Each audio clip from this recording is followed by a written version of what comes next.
Washington State, 1940, the Tacoma Narrows Bridge, the third longest suspension bridge in the world at the time, was the absolute pride of human engineering. It was a massive, perfectly symmetrical geometric structure, built from tens of thousands of tons of steel and concrete. However, shortly after opening, this gigantic steel structure began to violently undulate, like a rubber band. It wasn't struck by a massive hurricane or a powerful earthquake. The wind blowing that day was only about 42 miles per hour, a relatively moderate gale. The cause was a fatal aerodynamic flaw, created by the bridge's solid side girders.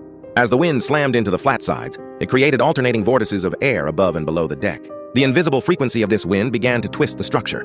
This is known as aeroelastic flutter.